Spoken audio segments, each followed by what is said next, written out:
يعني احنا المنافس الشرس نتاعنا هو الحاسوب.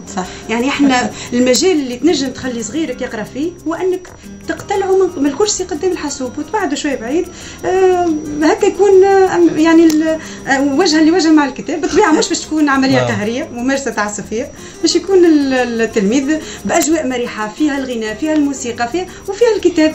يعني نحاولوا نخرجوا من الصوره البائسه علاقه التلميذ بالكتاب اللي علاقه قهريه. الاستاذ يطلب من التلميذ انه يقرا كتاب ويحاسبوا عليه اذا ما طلعوش، يعني نحاولوا نجتهدوا في اطار الممكن باش الرغبه النابعه من التلميذ، خاصه المستوى نلاحظوا انه نقص معناتها مقارنه بالاجيال السابقه أكيد في المطالعة وفي المستوى الثقافي والتعليمي، ثم هناك نقص. وأنتم تلاحظوا وأنتم من بين أهدافكم في هذه الجمعية الإصلاح المنظومة التربوية، عندكم شيء مشروع في ذلك؟ والله هنا الحديث عن إصلاح المنظومة التربوية هي فكرة صعيبة نوعا ما في تطبيقها. احنا عندنا أفكار. نعم. هل هناك مشاريع؟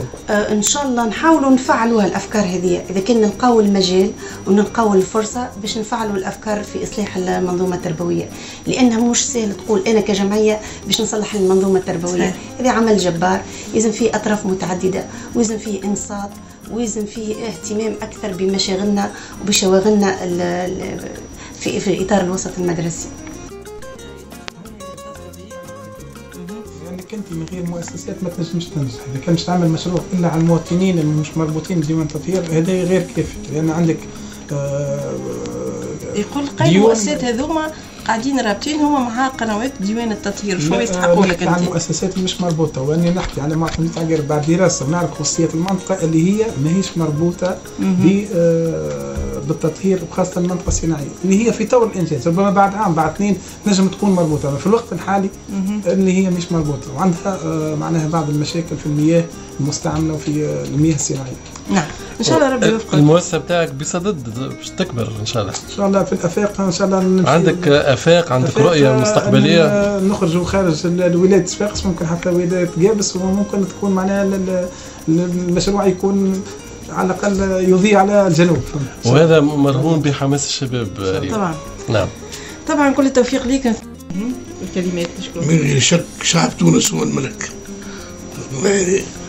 وثم أغنية على ثورة كيف، وعملت أغاني اخرين شعبية كما تقول القمر نور ضوء الكون، القمر نور الجد جدا. نعم. كل تعاملات الشعراء والملحنين. والله الشعراء برشا، ثم بشير لقاني في تونس، ثم الحبيب الأسود، ثم سي محمد الجاموسي الله يرحمه لحد 4 أغاني الفنان محمد الجاموسي. فهمت برشا شعراء. استمعوا النغم هذايا الأنذار للفنان. علاش لا؟ يجي التعب ويجي الامتحان. تحية كبيرة لكم على كل المجهودات اللي تقوموا بها، وأيضا من خلال الجمعيات والنشاط الجمعياتي. جمعية أسرتنا التربوية تقريبا في العطلة هذه قمنا بنشاطين، يعني يوم الأحد أول يوم في العطلة والأحد هذية في المعرض. يعني عملنا رحلة لمنطقة العوابد، يعني تحت قمنا بتظاهرة ثقافية تحت عنوان كتابي غصن زيتون.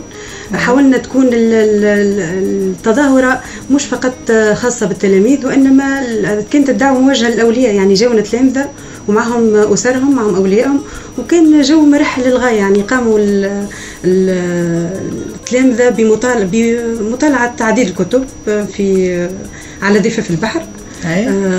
قمنا أيضا بورشات رسم